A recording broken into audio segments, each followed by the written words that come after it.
Les doy la bienvenida a Directo América, la franja informativa de la mañana en France 24. Soy Valentina Torres Sánchez. Vamos a revisar los hechos más relevantes del inicio de la jornada. Continúan por sexto día los ataques de Estados Unidos a Israel sobre territorio iraní. El gobierno de Tel Aviv aseguró que sus bombardeos sacuden a la República Islámica y que el secretario de Guerra de Estados Unidos pidió que sigan presionando hasta el final. Tenemos reporte desde Israel. Por su parte, la República Islámica siguió con sus bombardeos y este jueves su vecino Azerbaiyán denunció un ataque con drones contra el aeropuerto de Najicheván. Esto mientras que dentro de Irán las divisiones étnicas pueden crear un mayor conflicto interno en medio de la inestabilidad política acentuada por la guerra. A su vez, Israel intensificó su campaña de bombardeos en el sur del Líbano y, según los diarios locales, habría matado a un alto cargo de Hamas. Los ataques del jueves dejan al menos 8 muertos, mientras al menos 83.000 personas han sido desplazadas dentro del Líbano desde el lunes.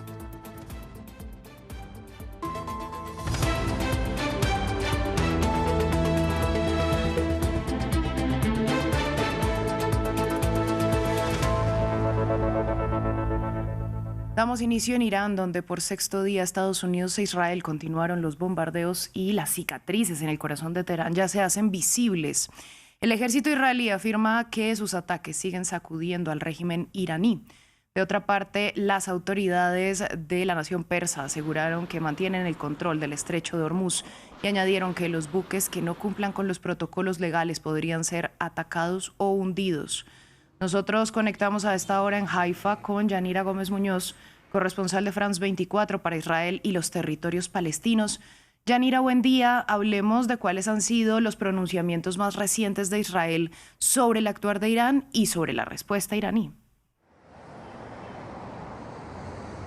Buen día, Valentina. Sexto día en el que amanecemos con este parte del ejército en el que advierte otra amplia ola de ataques contra Teherán, contra otras ciudades iraníes. Entre ellas hemos visto varios vídeos de agencias de noticias sobre estos ataques contra ciudades, por ejemplo, como Yoramabad, que estaba realmente en destrozos, con gente corriendo, herida, escenas desoladoras. Ya son más de 1000 muertos en Irán. El servicio de ambulancias iraní dice que 172 ciudades en unas 30 provincias han sido objeto de ataques desde el sábado.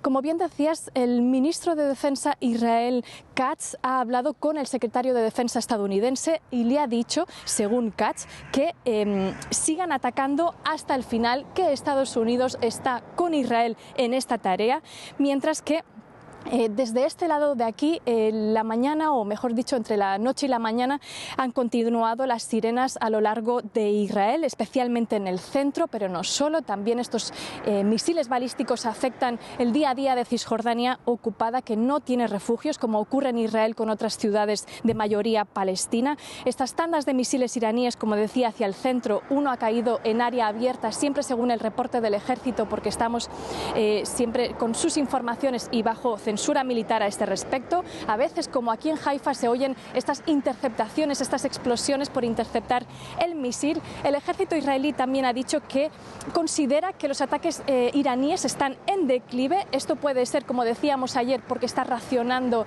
su arsenal de drones y misiles, al punto, dice esto, de que está valorando reabrir comercios de cara al fin de semana, también que haya asistencia presencial en las escuelas. El primer vuelo de repatriación ha ocurrido hoy aquí en Israel, en el aeropuerto Ben Gurion, pero por otra parte advierte que este fuego de Hezbollah, tanto de Irán, puede escalar y que los hutíes de Yemen incluso podrían unirse. También ha denunciado a Irán porque dice que desde el sábado ha lanzado 6 misiles balísticos con bombas de racimo que, a su vez, que son ilegales porque pueden causar minas y otros daños a personas, pero esto que es ilegal, Israel también lo ejerce contra Gaza y contra Líbano. Y por otra parte, por último, Irán, lo que está resonando aquí en los medios en hebreo es que Irán, a través de la agencia semioficial ISNA, y citando a un oficial iraní, ha dicho que atacará el complejo nuclear israelí de Dimona, que se encuentra en el sur, que está muy protegido, si Estados Unidos e Israel buscan un cambio de régimen de los ayatolás. Yanira, pero la situación sigue siendo también compleja y es porque pues está ocurriendo también una crisis con Líbano con esa intensificación de los ataques israelíes. Así es, misma dinámica por parte del ejército israelí hacia el grupo partido en milicia Hezbollah. El ejército ha vuelto a decir que está intensificando sus ataques. Esta mañana ha dicho que desde el lunes, cuando esta milicia se sumó a los ataques iraníes, dice Israel que atacó en Líbano 320 objetivos suyos en el país, siempre con este asterisco que recordamos que cuando observamos estos ataques tanto en Irán como en Líbano también son contra escuelas, contra hospitales, contra edificios residenciales, pero esta es la versión del ejército. Anoche dice que estuvo atacando con intensidad, también hay reportes de esto desde Beirut. Dice que mató a un grupo de milicianos de Hamas en el sur, de Hezbollah en el sur del Líbano, pero que también atacó a un responsable de Hamas y su mujer los mató en el norte del Líbano. Se encontraban en un campamento de refugiados palestinos y a su vez también mató a dos personas que iban en un vehículo en el valle de la Bekaa. Aquí, de este lado, ¿cómo han sido estos ataques por parte de Hezbollah? Anoche el líder de Hezbollah, Naim Qassem, rechazó desarmar al grupo a raíz de los comunicados del gobierno libanés. Dice que seguirá luchando contra Israel. Aquí se han seguido sintiendo, especialmente estamos en el norte, mucho más cerca del Líbano, se han sentido estas alertas de sirenas, pero que sobre todo son ahora más en el centro, hacia Tel Aviv. Aún así ha apuntado a atacar bases y fuerzas israelíes, dice Hezbollah, y también, aunque Israel lo desmiente, se siguen reportando lo que también desde el otro lado se defienden como ataques conjuntos junto a Irán.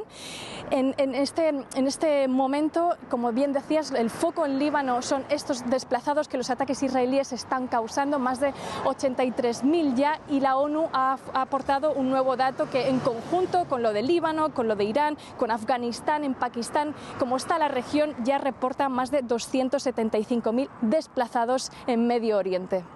Pues Yanira, gracias por esta ampliación y por ampliarnos y explicarnos qué es lo que está ocurriendo allí desde la región. Nosotros justamente vamos a hablar de Líbano. Son 83.000 los desplazados, como ya nos lo contaba Yanira, en el sur del país en medio de estos combates entre Israel y el grupo chiita Hezbollah. El jueves Tel Aviv aseguró que mató a uno de los altos comandantes de Hamas en esos ataques que hoy dejan al menos 8 fallecidos. Esta situación humanitaria cada vez más compleja, con un número conjunto de desplazados de 275.000 en algunos de los países que han recibido el mayor número de ataques. Veamos el informe. Filas de coches y camiones cargados de colchones y equipaje. Imágenes que recuerdan el éxodo que sufrieron los libaneses hace 15 meses durante la anterior operación de Israel, cuando más de 1 millón de personas huyeron de las zonas de combate entre septiembre y noviembre de 2024. El escenario se repite y la mayoría proceden del sur del Líbano, donde Israel lleva a cabo ofensivas contra Hezbollah. Estuvimos 18 horas en la carretera debido a los atascos. Fue muy agotador. El Estado hebreo ordenó el miércoles la evacuación de toda la población en una zona situada entre la frontera y el río Litani. Por supuesto es contra los chiitas, contra la resistencia. Es evidente que toda esta guerra proviene de Irán, que afecta a los desplazados en Siria. La resistencia aquí, en los suburbios del sur y en el sur del país, es claramente una guerra contra los chiitas. Se han habilitado centros de acogida de emergencia en el país, como escuelas para alojar a las familias desplazadas, pero faltan recursos. Hoy en día contamos con unos 19 centros y ya no tenemos espacio para abrir otros nuevos. Y necesitamos de todo, desde artículos de primera necesidad como colchones, mantas y kits de higiene hasta todo lo que les permita retomar una vida normal. El primer ministro libanés ha pedido que se proteja a los desplazados que, según sus palabras, son víctimas de políticas de las que no son responsables. Algunos medios de comunicación libaneses señalan a las milicias y en esta portada se lee: Hezbollah los ha desplazado. Entre tanto, Irán lanzó nuevos ataques en la región. Se registraron explosiones en Doha, la capital catarí. Por otra parte, el gobierno de Azerbaiyán, país vecino de Irán, denunció que un dron iraní impactó un aeropuerto del país, lesionando a 2 personas. Bakú convocó al embajador iraní y advirtió que el ataque no se quedará sin respuesta. En medio de la guerra entre Israel, Estados Unidos e Irán, voces desde Washington y Tel Aviv, como la del primer ministro Benjamin Netanyahu, han pedido el levantamiento de las minorías étnicas que componen Irán contra el gobierno de los ayatolás de Teherán. Pero ¿cuáles son estos pueblos? ¿Tienen facciones armadas? ¿Hay movimientos separatistas al interior de la República Islámica? Revisémoslo en este informe de Diego Bassani. ¿Cuáles son los pueblos que componen Irán?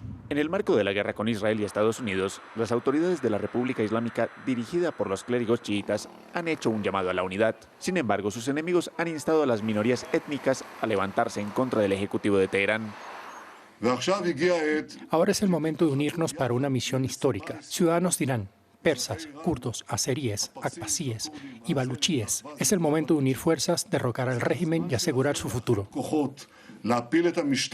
Según la ONG Minority Rights Group, el 61% de los iraníes son persas, etnia que prevalece en la capital del país y varias de las principales ciudades, como Qom o Isfahán. Hacia el norte se encuentran los azeríes, un pueblo que cuenta con su propio idioma y que constituye el 16% de la población, y que además cuenta con un movimiento independentista que busca fundar Azerbaiyán del Sur. En el oeste, en la zona que colinda con Irak, se encuentra buena parte de la comunidad kurda, que supone el 10% de los habitantes del país. Este grupo poblacional se extiende por otras naciones de Medio Oriente como Turquía, Siria e Irak, y algunos de sus miembros forman milicias armadas que buscan la consolidación de un Estado kurdo. Entre las otras etnias que conforman la República Islámica, destacan los baluchíes, un pueblo que vive entre Irán y Pakistán y que tiene su propio idioma. Parte de sus integrantes forman organizaciones armadas como el Ejército de Liberación de Baluchistán, por lo que Irán es un crisol de naciones cuyas diferencias se podrían acrecentar como consecuencia de la guerra, según algunos expertos.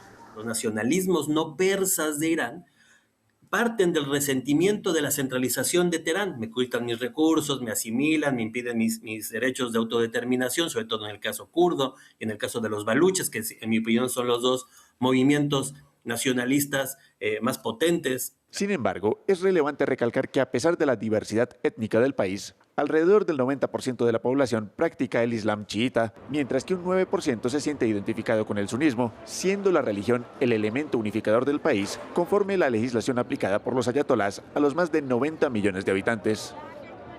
En otras noticias, en América Latina, el miércoles el gobierno ecuatoriano declaró persona non grata al embajador cubano en el país andino y a todo su equipo diplomático, dándoles un plazo de 48 horas para abandonar esa nación. Esta decisión fue duramente criticada desde La Habana y se da en medio de operaciones militares conjuntas entre Washington y Quito y a pocas horas de que dé inicio una conferencia de líderes latinoamericanos afines a Donald Trump en Florida, donde comparecerá el ecuatoriano Daniel Noboa.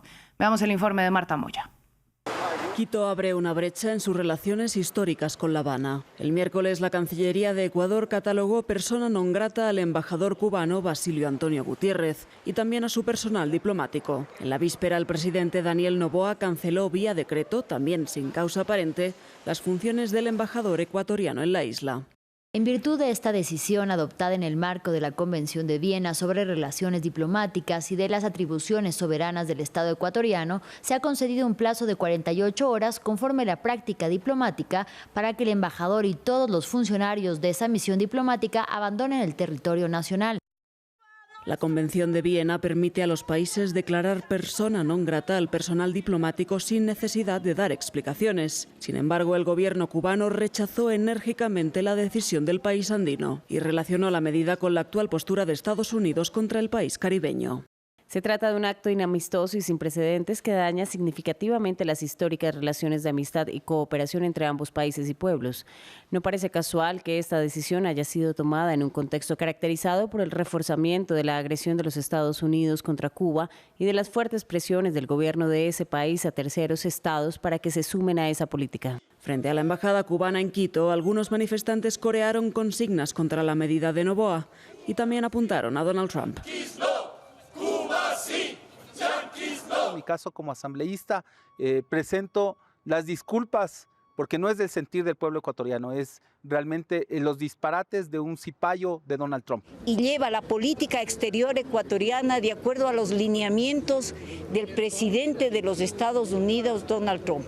Cuba y Ecuador mantienen relaciones bilaterales desde 1960. Esta expulsión se suma a otras crisis diplomáticas entre Ecuador y países latinoamericanos en los últimos años, como la de 2024, cuando las autoridades allanaron la Embajada de México para detener al exvicepresidente ecuatoriano Jorge Glass, o recientemente con la guerra arancelaria desatada con Colombia. Así llegamos al final de este informativo. Ustedes, gracias por su sintonía.